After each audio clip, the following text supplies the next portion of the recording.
Darrere els nombrosos objectes i peces de fusta que ens envolten, hi ha tot un procés que comença al bosc i acaba al taller.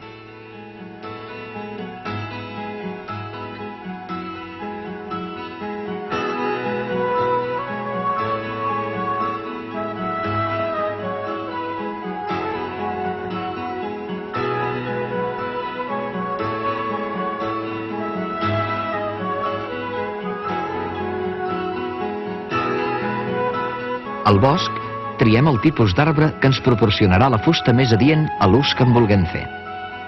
A les nostres contrades, les espècies arbòries emprades més sovint per obtenir fusta són el faig, l'avet i el pi negre de les zones pirinenques i altes del nord.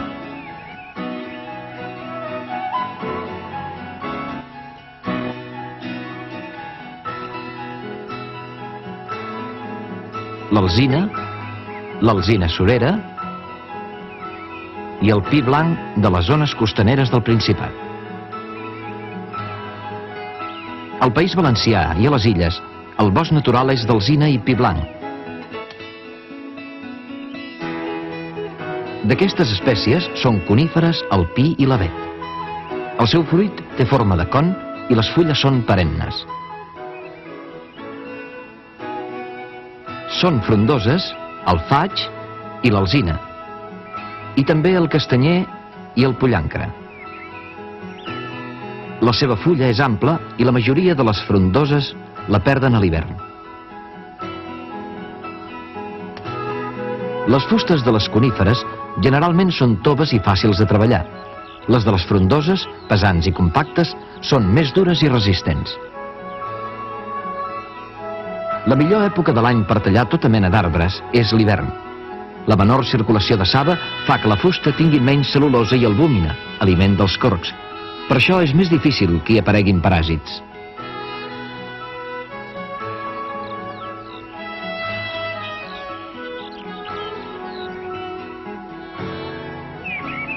Els arbres que talem han d'estar en el seu màxim creixement, abans que entrin en decrepitud. Han de tenir un tronc regular, un diàmetre suficient i l'escorça sencera i sense esquerdes, fongs o paràsits.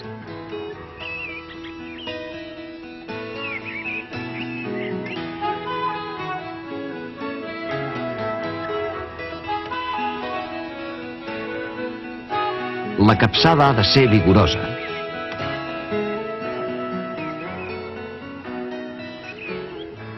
Contràriament, fulles grogues que cauen fora de temps, branques seques, tumors, forats i arrugues ens indiquen que l'arbre està malalt i que, per tant, la seva fusta és defectuosa.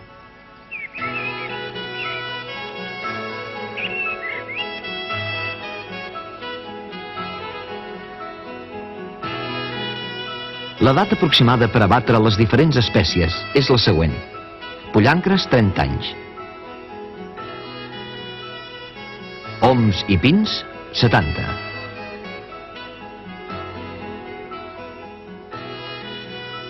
Avets i faig, 100. Alzina i roure, de 80 a 250 anys.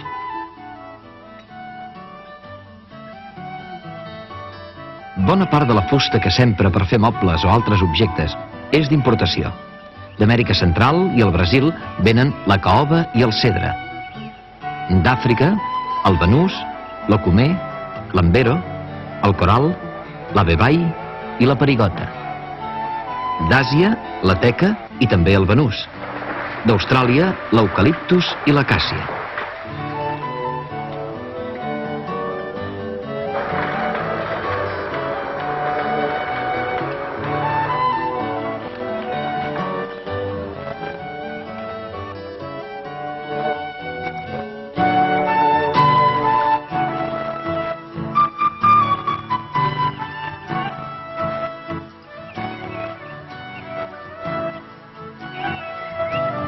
D'Amèrica del Nord, la sequoia, el pi d'Oregó, el melis, el bedoll i el tell. De l'Europa central i nòrdica, l'avet, el roure, el faig, el pi de Flandes i el bedoll.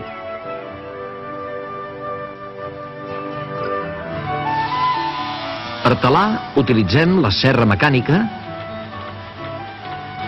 enginys que s'ho fan tot, o l'antiga destral.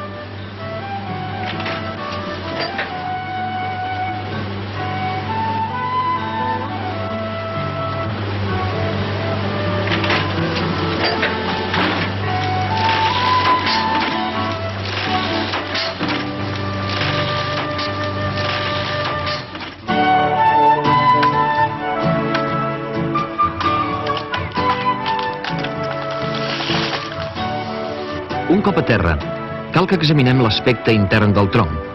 Podria ser que presentés algun defecte, esquerdes de dins a fora, anells irregulars i separats,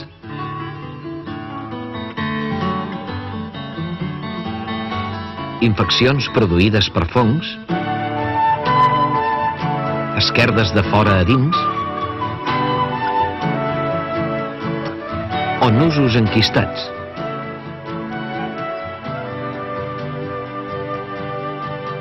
Aquestes anomalies fan que les peces que fabriquem presentin seriosos defectes. Si el roll és perfecte, procedim a tallar les branques i a treure-li l'escorça, operació que convé fer en els arbres de fusta fluixa per afavorir l'assecament. En el cas de les fustes dures, val més no treure-la perquè tenen tendència a esquerdar-se.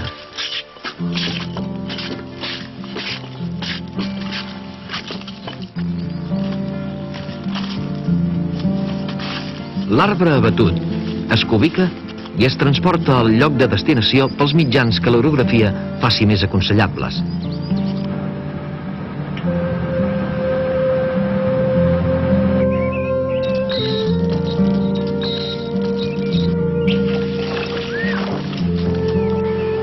Antigament, els reiers del Pallars aprofitaven el cabal dels rius per baixar els troncs del Pirineu.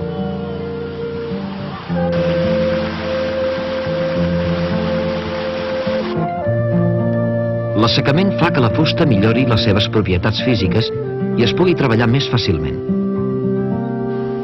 La immersió és, paradoxalment, una excel·lent tècnica d'assecament.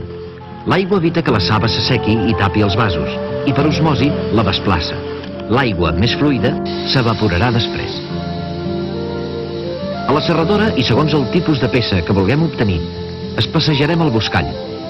Els rolls se solen serrar en escairades normalitzades.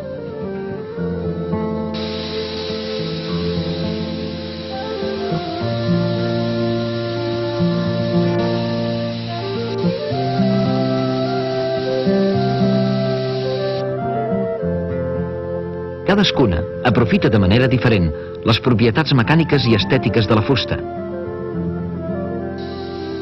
Cal que el tall s'adapti a la grandària i les característiques de cada roll.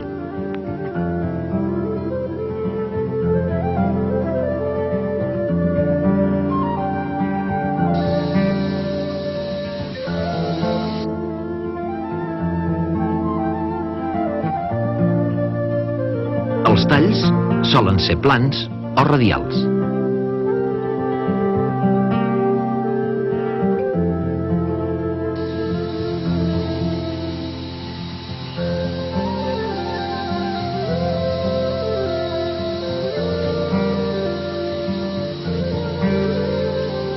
Finalment, la fusta rebrà la seva manipulació i forma definitiva per arribar a les nostres llars com a objectes de diferent ús, com a moble, instrument musical o peça decorativa, i en definitiva passaran a formar part del nostre entorn quotidià.